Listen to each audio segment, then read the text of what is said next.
Hello YouTube. I know I promised a video for my rifles. This is currently one of them. Where I live, this is now banned, but I love it. It's the Noricono M305. This is a 2014 model. It's clear. Unfortunately, when I bought it, this no longer comes out. It's a bit of a hassle, but now that I can't use it, I just leave it as it is. I was going to buy a wood stock, but now I can't. It shoots amazing. It's a very heavy gun, but it shoots very nice. I do hope that the new law will be rescinded. Even though they look a bit off, all the parts are very solid, very well made. I take it out once a month to oil it, which is what I'm going to be doing now. That's just an attachment for my microphone, which I no longer use.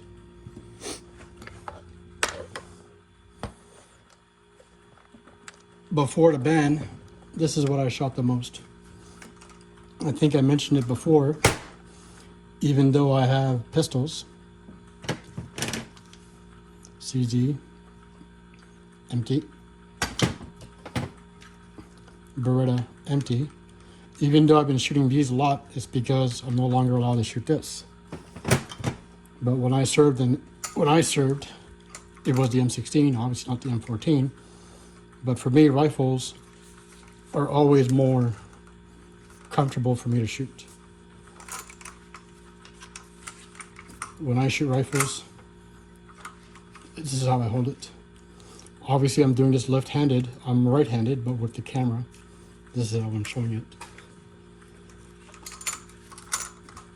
So I just wrap it around my hand, and then this way, if I have to swing it, acquire a new target in the field, or let's say I'm hanging behind a tree or a trunk, I just wrap this, use my hand to support myself against a branch or a tree trunk or whatever, a wall, look, pull back, and I don't, depending how close, I can still hold on to the tree or the branch and just fire off a quick shot, come back, support myself.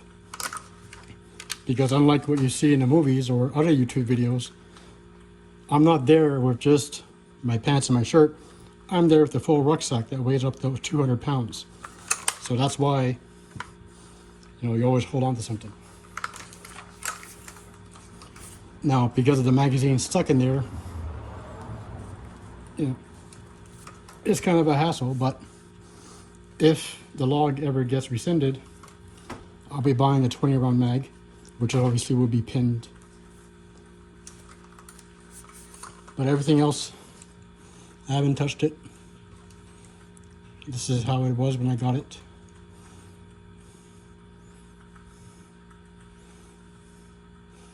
This is the long version. Everyone here likes to buy the shorty, 16 or 18 inch. I don't like that. I think it's crap. Here's a support for the shoulder. Never used it. This to me is what a rifle is all about. It's absolutely beautiful. Even with the plastic or whatever you call it, resin handguard or body besides the wood. Obviously the wood would make it nicer.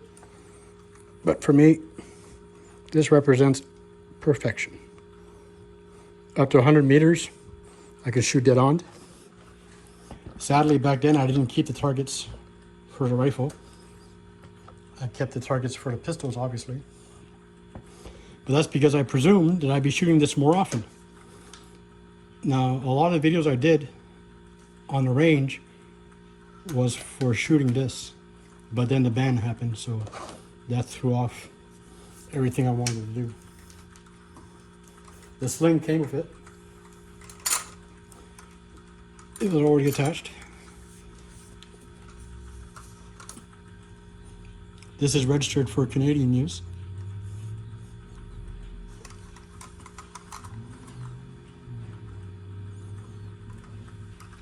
As you see, I've been holding it for a while, even extending my arm. For me, it's manageable because I'm used to it. I grew up with rifles. But a lot of my friends who are actually bigger and more muscular than me, they can't even hold it for long. But repetition, training, exercises, the same maneuvers with the same weapon over and over for days, for weeks, for months and years, what you call muscle memory, or like some people call it, automatic reaction.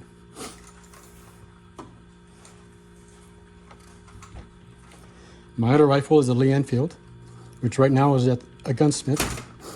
Well, not really a gunsmith, a friend, because I had an issue with the trigger mechanism. So he's right now, he's falling out the inside and seeing if that works. So this is one of the latest batches, 2014. A lot of people I know that own these are from the 2000 to 2005 models, and this part, these were all loose. That's why they ended up going for a shorty version. Not just because of the price, but because of the fact that, see, what's making noise is a sling. Let me try and hold a sling. Their M14, their rifles, this part was shake non-stop. And as you see with mine, that's just a sling. Mine is solid on, even the hanger. Well, that's because I'm pulling it hard. So it's a bit of a downer. I got a newer revision rifle. I only shot it a few times. No, I can't use it. Trying to see about the angle so you guys can see it better. This new iPhone is great, but it is a bit longer. Here, I'll show you. Hold on. It's a bit longer. It's a bit wider to hold this. Okay, screw that. So, the Noricono M305, which I love, and I will admit, the first week I had it, I slept with it. But her name is not Charlene. She has another name, and I won't say it here. The person whose name is after her, she knows.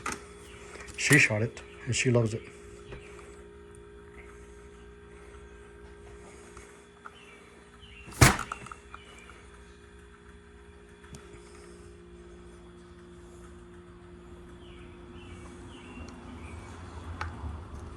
Now this is chambered technically for 308. Where is it? 308, but I have shot 7.62 with this. And I will admit, 7.62 was more accurate. And it was a bit louder. Boom, yaka-boom. So hopefully I'll get this fixed. People have told me to get a vice grip, have this clamped, and then I take a soft mallet. And you see, my friend tried that right there. And then when I saw those chips happening, I told him to stop. So he did.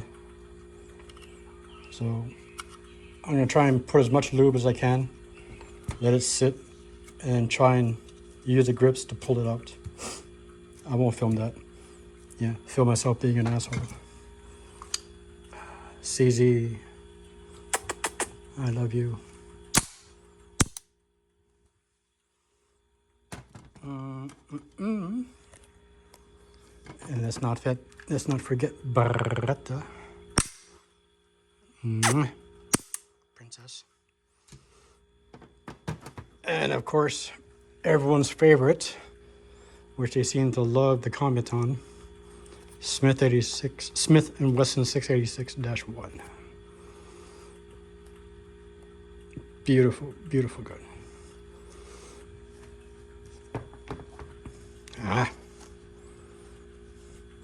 Now I did have an SKS, but I stupidly sold it because my gun range doesn't like them. I regret selling it, but the money I made for selling it, I got this with. This I got it from a friend, which I'm very grateful for. And luckily for him, he's already got an M16. So he had one before the ban. Oh, sorry.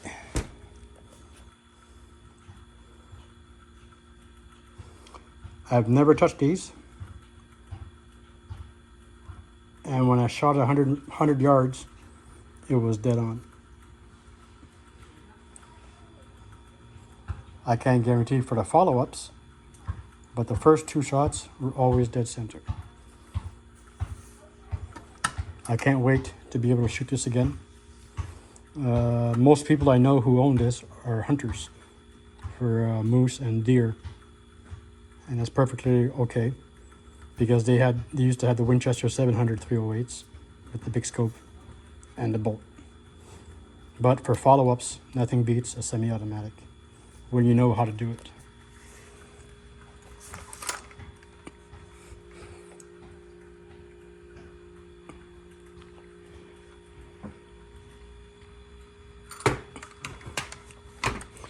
So it was a bit long. I've been having tummy issues, an ulcer. That's another story. I'm lucky to be alive. And I found out that my operation that I had last year wasn't really necessary, so that was good news. What's been keeping me alive are these. Taking care of them, taking them apart, getting to know them, cleaning them. Zen therapy, whatever you want to call it. Just the process of getting the permits for these is long. Well, for me, it wasn't long. A lot of my friends, it's taking a long time for some reason. But here in Canada, when you're a gun owner, when you own a gun here, that pretty much means that you're a pretty stand-up civilian. A, no criminal records. B, no institutionalizations, no mental health issues. Everything gets checked. Background, your past jobs. My case, I'm not going to say anything, but I know 2 friends who were visited by officials, and their neighbors were visited and asked questions about them. So the process is rigorous, but it's worth it. This is an unrestricted rifle, or should I say an unrestricted weapon, which means you can own the basic firearms permit to own this rifle. These are restricted, so I had to take a second course for a restricted permit. Restricted permits, basically, all they taught you was where the safe area is. So let's say I walk in a room, the instructor says that's a safe area. Pick up that gun. So pick it up without pulling the trigger. My cat. Pick it up without holding the trigger. Release the magazine. I'm doing this one-handed. So the magazine comes out. Magazine is empty. Turn it, place it so it's visibly showing it's empty. Okay. I guess I'll have to put it back on the stand then.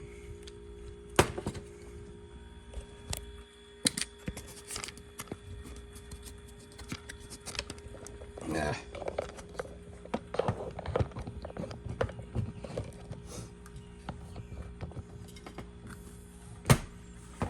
So I'm picking up the gun. Magazine release. The gun is empty. Prove that the gun is empty. Reinsert the magazine. Point it at the safe direction designated by the instructor or the range officer. Then place the gun down. Pretty much in my course, that was it. Procedure is the same for revolvers. I'm coming in. Instructor says that's the safe zone. Prove to me that this weapon is empty. So I pick it up, point it at the safe zone with my finger off the trigger, which is always best holding it like this to ensure your finger does not go on the trigger. I've seen someone fail a course because they put their finger on the trigger. Revolver is the same principle. Open the magazine. Verify each cylinder is empty. My instructor actually told me, after visually checking the cylinders, to tilt the gun and look down the barrel. That's how she taught us for revolvers. For me, as I remove the cylinder, or should I say, as I open the cylinder, I just poke a finger at the same time as I'm visually inspecting. Then I'll just quickly look down. Then you close it, place the weapon back. You've proven that the weapon is empty. I don't have the snap caps on me, but the next phase of the course was loading. So you open the cylinder, point at the same direction, fingers off the trigger, one by one, insert the rounds, and then you wait for the command to shoot. Our instructor was funny because she waited a long time before saying the command, so a lot of people were there, and then one by one you see people start going like that. It was funny to see. I'm used to it, so I was able to stay. And then once the command to fire begins, you place your finger on the trigger. On the trigger guard. You acquire a target, which means that your gun is extended as far as you can. Adopt a position that's comfortable for you. For me, it's bending the knees slightly, arching forward a bit, and then once the target is acquired, the command to fire will begin.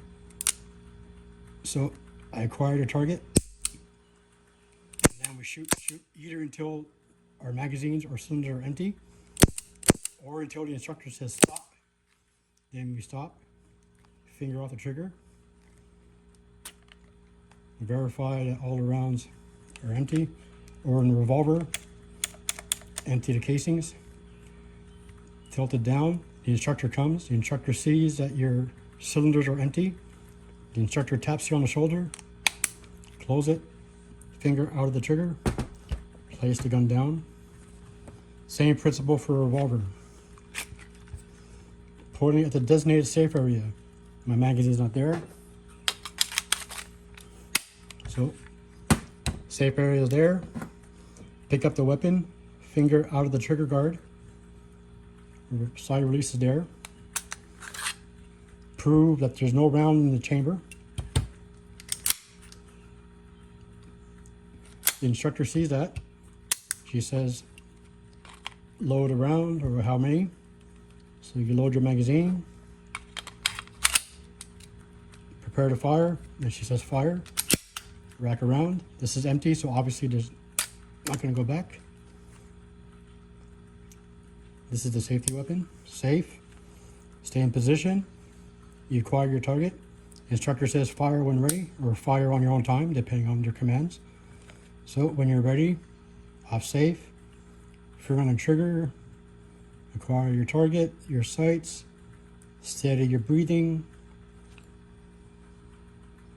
This part of the finger is what touches the trigger.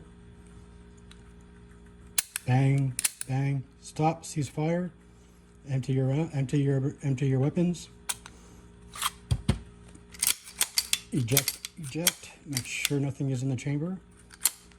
So in my case, I have to manually push that. With the magazine, you show it up at an angle with the magazine. The instructor or range officer comes. They verify that your gun is empty. They pat you on the back. Clear it. Safe. This is a bit hard. And you put the gun down and you wait for it to commence. That's the course. Now, in my course, it was mostly people who owned firearms before.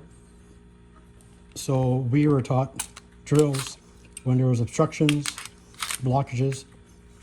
So you're shooting. All of a sudden, in this case, I would have 2 rounds, 1 round still in the chamber and the second round on top of it. So there's no rounds, so it won't go on safe. I would I would remove the magazine. I would lift my hand saying I have a double feed. The instructor would come, and then I would do that until both rounds. The round on top would eject first, and in two cases, I had to activate the slide catch, and I had to manually pull out the empty casing with my finger. Then clear the gun. If I still had rounds in the chamber, resume firing. Same procedure. There's a blockage. No matter what the drill is, no matter what type of blockage, remove the magazine. What I do, I tilt it on the side until all the rounds are out, or they drop out from the bottom. In my case, they were stuck. I've never seen it happen at the range, but I've seen it happen in the Army, where a bullet wouldn't fully exit the barrel. In that case, in every M16, there's a kit at the end of the buttstock with the long rod. You basically just take the rifle, plant it on the ground, take your rod, you jam it in there. Yeah, I've seen people throw their M16s on the ground from tanks and everything. Those rifles can basically handle the worst you can throw at it. So after you cleared it, reinsert your magazine, resume firing, bang, bang, bang, and that's basically it.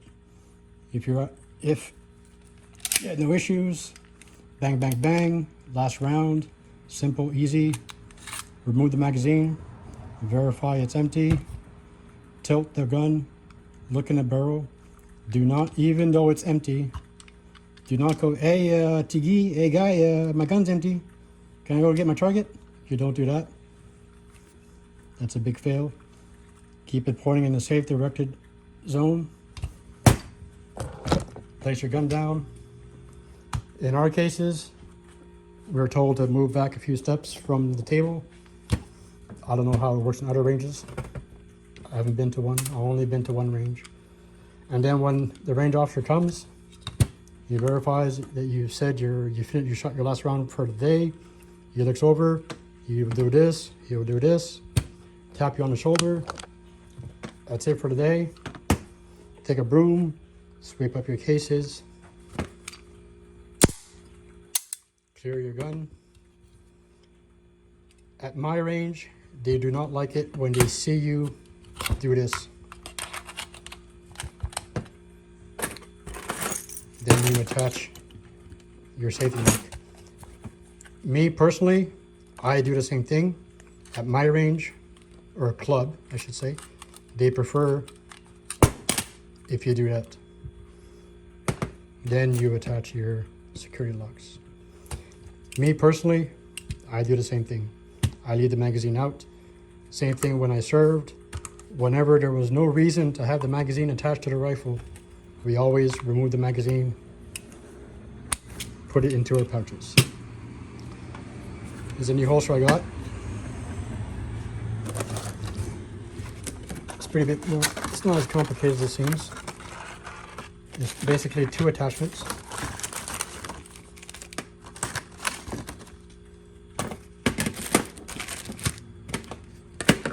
This is for a belt clip, which means that when you have a belt, you open the belt loop, you slide it in,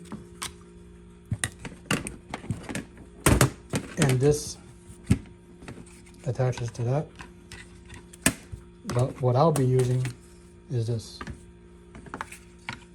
Attached to this, sorry, yeah. Attached to this, and this will basically slide into your belt instead of having to undo it. That's a cool feature. It wasn't cheap. This is over 60 bucks. My Beretta holster was 140. Yeah, that was a lot of money. So just a little update. When I get my Lee Enfield, I'll make a video on that. Microphone, sorry. Yeah, there we go. So this is a little introduction to my M305. I love it. I can't wait to change the stock to a wood. The place where I go, they're around 130 to 140 for the best stocks from the Vietnam War era. The site actually sells a lot of those, and they're unfortunately $200 to $300. But like car parts, you get what you pay for. I love this rifle very much. I wanted this for a long time. Obviously, I would have preferred a real M14, but that's out of my price range. Before the ban, these were between $600 and $800. This, I got it through a friend. Like I said, I didn't get it through a store. I paid a lot less. I'm not going to say how much. And I just noticed it's been going on for 14 minutes. The extra videos, the extra bit on the handguns was just for a friend who went through her course, and unfortunately she didn't pass. So that was just a quick situation for that, and how to handle a gun at the range, how to load. Thank you very much, YouTube. I hope you're doing okay.